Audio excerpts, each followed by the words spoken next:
Picture this. You're walking through a neighborhood in Rome. Colorful sheets hanging between balconies, shirts swaying in the wind above the cobblestone streets. It looks like a postcard. Now, you fly to Mexico City. Same thing.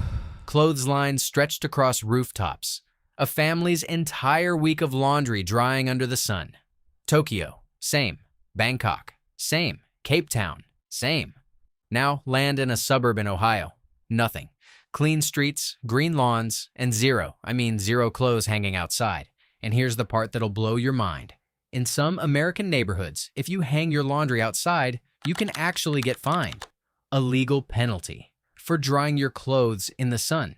How did the most powerful country on earth become the one place where hanging laundry outside is controversial? That's exactly what we're answering today. Let's start with something important. Air drying clothes is not a sign of poverty. It's not a sign of being underdeveloped. It is the default for most of human civilization. In Italy and Spain, apartment buildings are literally designed with drying racks built into the balconies.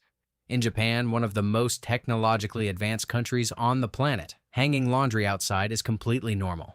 In Mexico, Brazil, and across most of the world, it's just what you do. The sun is free. The wind is free. Why wouldn't you use them?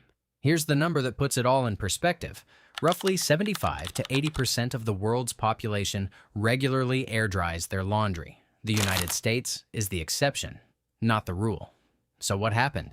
To answer that, we need to go back to the late 1940s. World War II just ended. Soldiers are coming home. The economy is booming, and there's a massive need to house millions of returning veterans fast. This is when the great suburban expansion begins, and it changes everything. Developers start building entire towns from scratch. Thousands of nearly identical homes marketed as the American dream made physical. A house, a lawn, a garage, a life. And these homes came with something new, the electric clothes dryer. Dryers had existed since the 1930s, but they were expensive and unpopular. It wasn't until the post-war manufacturing boom that they became affordable, and companies like Whirlpool and General Electric went all in on marketing them as symbols of modernity, of progress, of the American way of life. The message was clear. If you're still using a clothesline, you're living in the past. And it worked.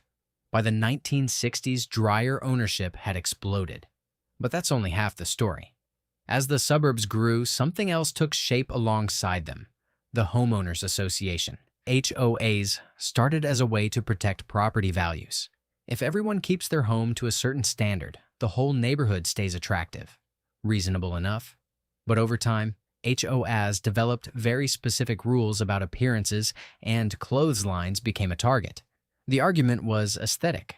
A clothesline looked messy. It looked low income. It didn't fit the image of a well-kept suburban neighborhood. So HOAs started banning them. And by the 1970s and 80s, these bans were everywhere.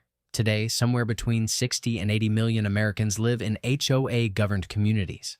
And a significant number of those HOAs still have written rules prohibiting outdoor clotheslines.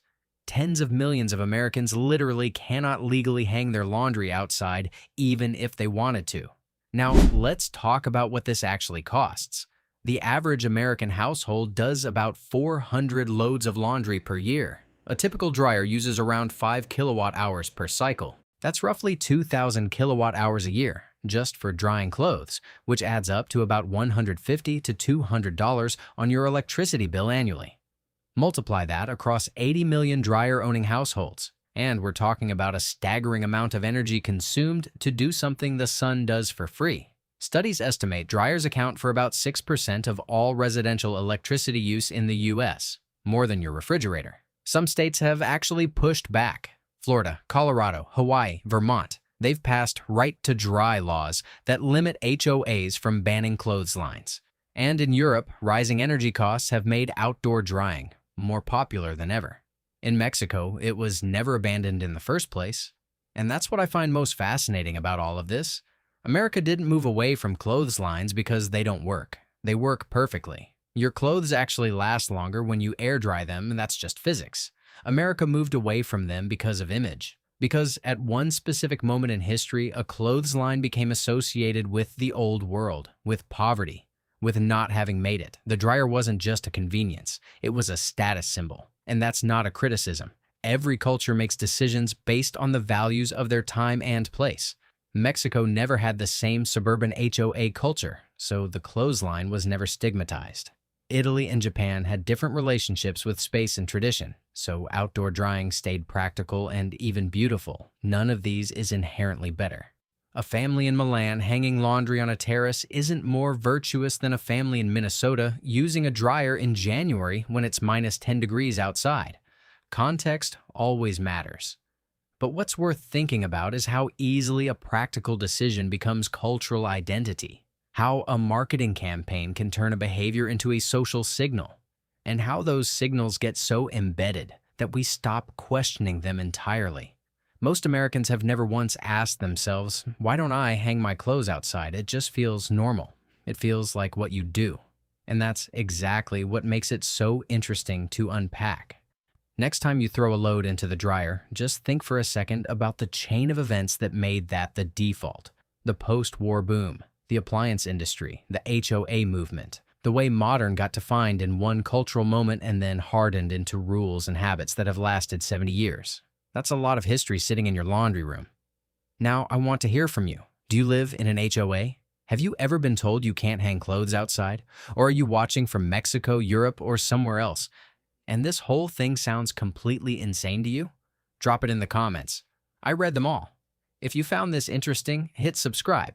There's a whole series here exploring the hidden logic behind American habits and how they look from the outside. See you in the next one.